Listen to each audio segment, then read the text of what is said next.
What's up, guys? What's going on? I got another fun one for you. Another episode of What It's Like Adventures. And we're going to be doing Hugh Hefner. We're going to be talking about Hugh Hefner, the iconic Playboy pioneer. This is the guy that started Playboy magazine. This is going to be interesting, y'all. Let's get into it. All right. Hugh Marston Hefner, better known as Hugh Hefner, was a man who turned his dreams into cultural empire. Born in 1926, he created Playboy magazine, which redefined sex, style, and freedom for generations. Hefner lived a life full of glamour, controversy, and indulgence. From his strict Midwest childhood to the wild parties at Playboy Mansion, his story is one of transformation. In this video, we're going to explore his early years, daily habits, path to wealth, romantic adventures, family, fortune, homes, and pastimes. Though Hefner passed away 2017, his legacy endures. A modest childhood in Chicago.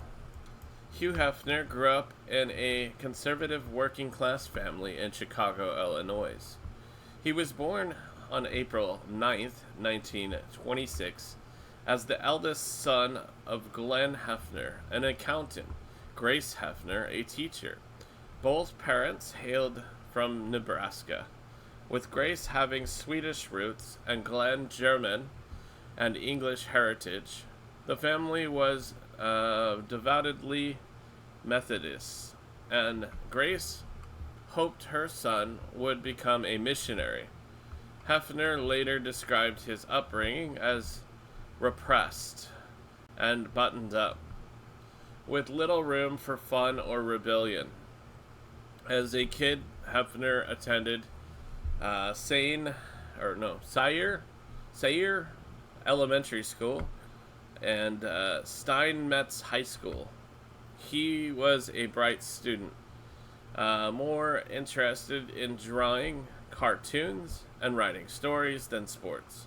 During World War II, from 1944 to 1946, he served in the U.S. Army as a writer for the military newspaper, earning the rank of private first class. After the war, he studied psychology at the University of Illinois at Urbana-Champaign, graduating in 1949 with a bachelor's degree and minors in creative writing and art.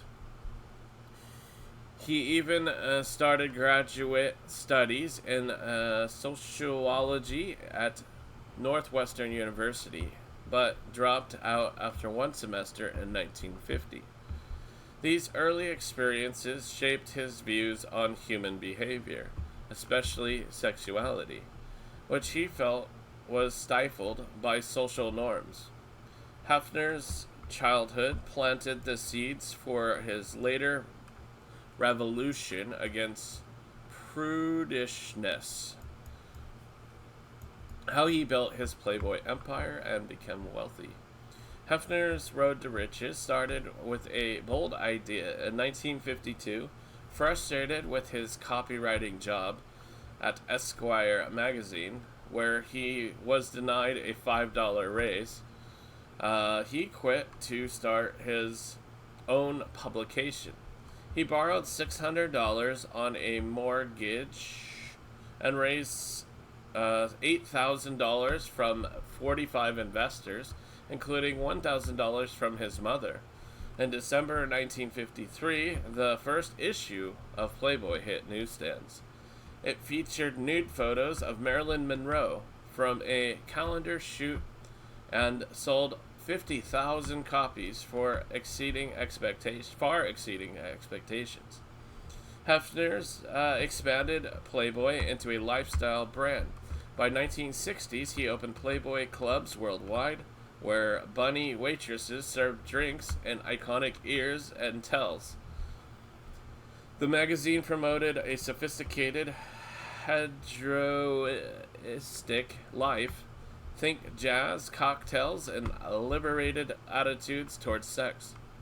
Hefner hosted TV shows like Playboy Penthouse in 1959 to 1960 and Playboy After Dark in 1969 to 1970, interviewing celebrities in lavish settings. Despite controversies like a 1963 obscenity arrest that ended in a hung jury. What the hell's a hung jury? Were they hung? What the fuck? The brand, okay. Despite controversies like a 1963 obscenity arrest that ended in a hung jury, the brand thrived. His wealth peaked in magazine's heyday, but by his death in 2017, Hefner's net worth was about $50 million. This included $36 million in stocks and bonds, $6 million in a joint account, and $1 million in cash. He owned Playboy Mansion, sold for $100 million in 2016, with rights to live there until his death, and a $670,000 crypt next to Marilyn Monroe at Westwood Village Memorial Park Cemetery. He must have really liked Marilyn Monroe. Though once worth more, or far more, estimates suggest over $200 million in his prime. Legal battles, divorces, and Playboy Enterprises' ups and downs dwindled his fortune. Still, he died a millionaire, leaving a media empire valued in billions. A peek into his daily routines. Hefner's days were a mix of work, indulgence, and relaxation. Especially in his later years at Playboy Mansion, he was self-proclaimed PM person, starting his routine late. Around 10:30 to 11 a.m., breakfast was simple and healthy, often toast and a protein shake, or prepared by the mansion chef. He swore by decaffeinated Diet Pepsi, chugging up to 40 cans a day. Come on, man. That's crazy.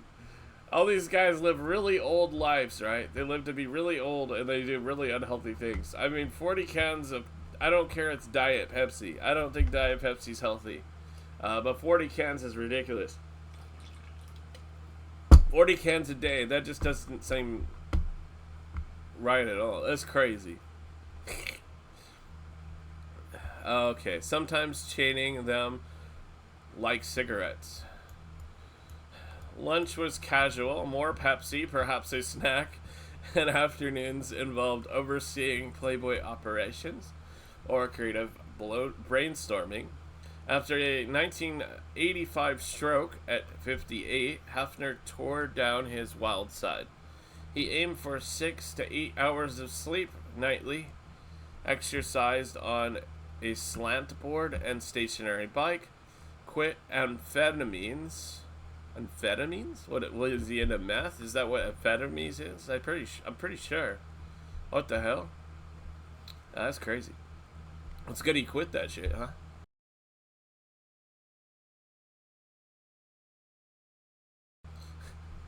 Evenings brought parties or quiet nights with girlfriends, movies, and his famous pipe. Desserts were always on hand.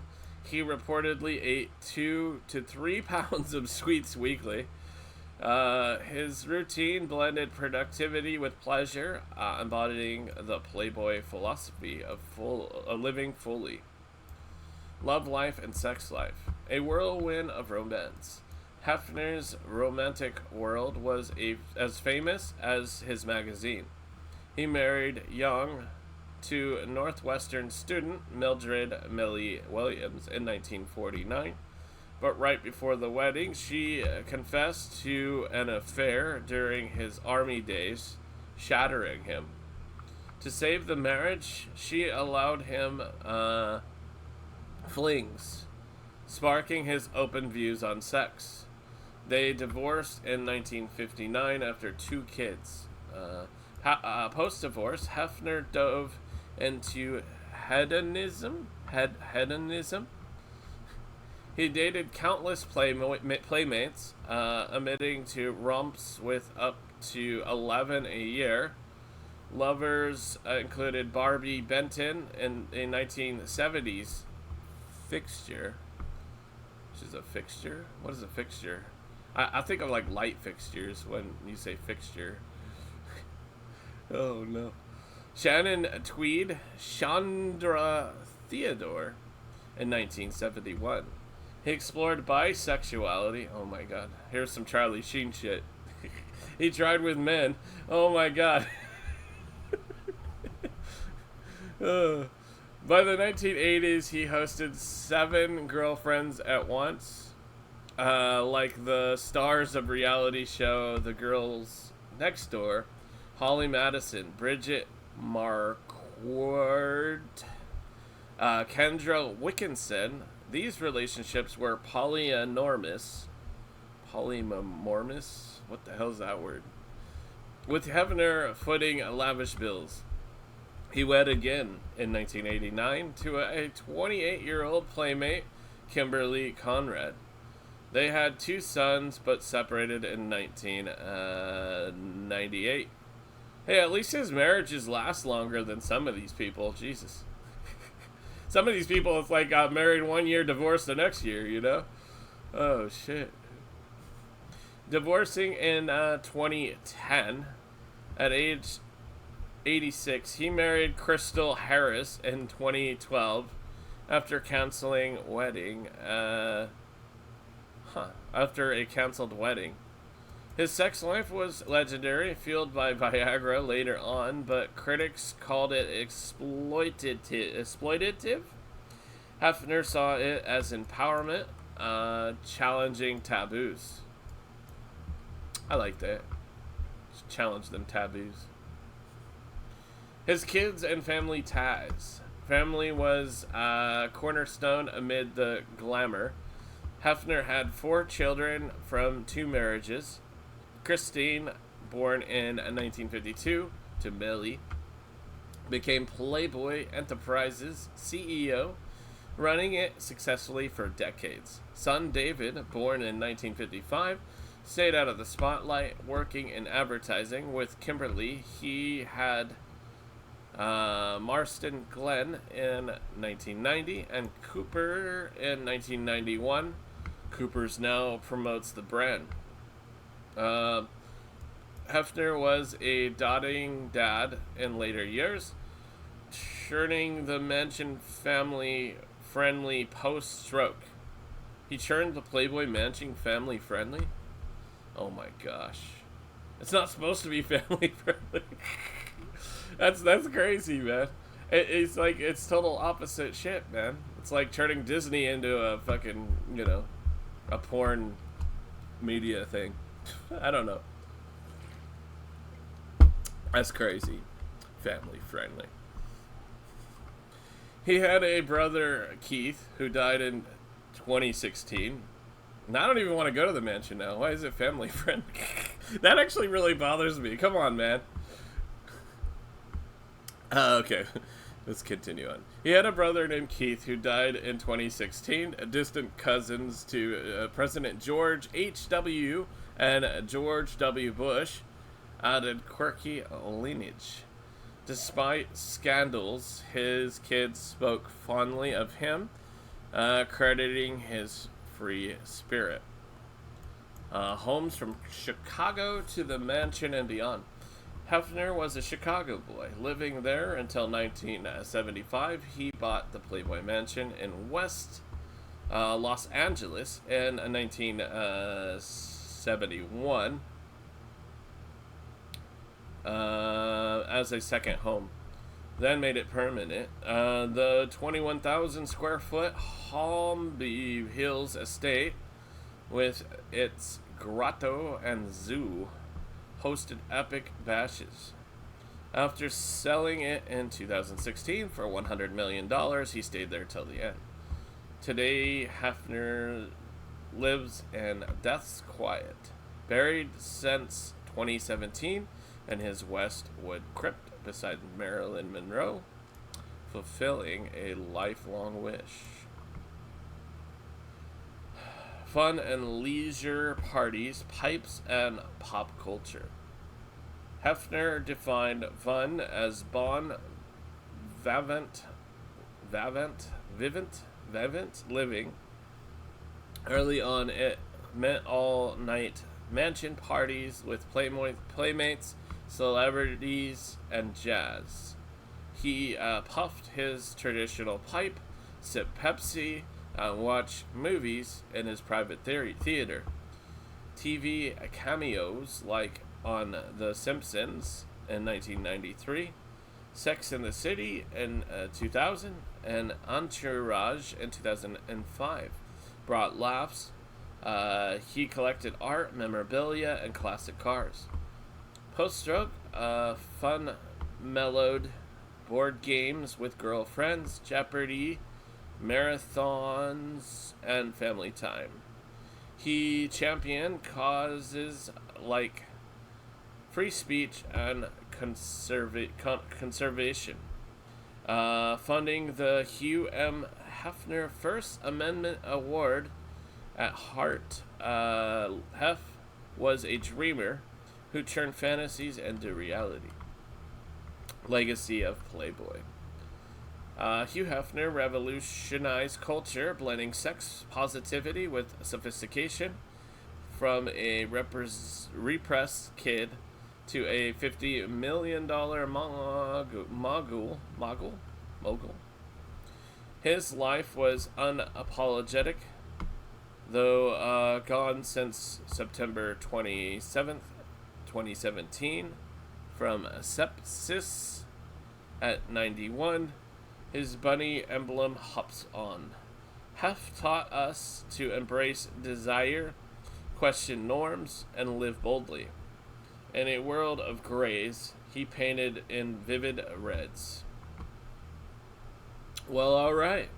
And that was Hugh Hefner. Very interesting story. We didn't hear anything crazy like he had sex with 5,000 people like Charlie Sheen. I can imagine he had a lot of sex, but I don't know.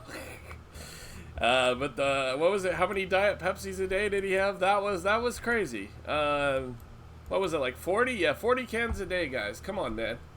40 cans a day. That's crazy. I don't know if it's healthy to drink 40 bottles of water a day. I mean, fuck, 40 cans of Diet Pepsi? That's crazy. Anyway, I appreciate y'all very much. Let me know what you guys think in the comment section. Smash the like, subscribe, share with your friends, and peace out till next time. Check out SantaAll.net, support my YouTube channels, Crypto Commander, 5-minute crypto updates, and What It's Like Adventures. Find special codes in the videos for free entries. On the account page at SantaAll.net, check your balances, then scroll to enter codes. Type the code, apply a coupon, and snag free Santa just for watching. Head to the watch videos for Santa, pick from my categorized videos, watch to earn 100 Santa every 5 seconds. When done, hit next video, keep going, and climb the weekly leaderboard. Top 5 win XRP. First place gets 5 XRP plus 10 million Santa, 10 million Filipina. Santa is our utility coin for the website and upcoming game. Filipina, the meme coin, we airdrop free Filipina to top 10 Santa holders weekly and burn 100,000 Santa per watch hour on my channels every week. Cash out anytime on the account page. Swap Santa for Filipina for Fortnite items, gods, unchained tokens, or straight up XRP. Fill out the form and done. Click on the menu, get free crypto and stocks. My affiliate links for Ledger Wallets, Coinbase. You can deposit $20, get $30. Uphold, deposit $100, get $20. BitTrue promos and BTCC. New users score up to $10,055 in USDT Tether bonuses. Just register, get $10. Verified KYC, get $20. First deposit, bonus scales with the amount. Spot trade, $5. Futures trade, get $20 when you make your first futures trade. Tasks expire, so act fast. Link in the description. Grab a Sana. Sana means hope in Tagalog. You can get it on XP Market. Use Xaman wallet. Swap XRP for Sana or Filipina. Airdrops. Go to the top 10 holders of Sana. Huge potential, but invest wisely only. Invest what you can afford to lose. Nothing is guaranteed. Smash the like, subscribe, and share it. Peace out till next time.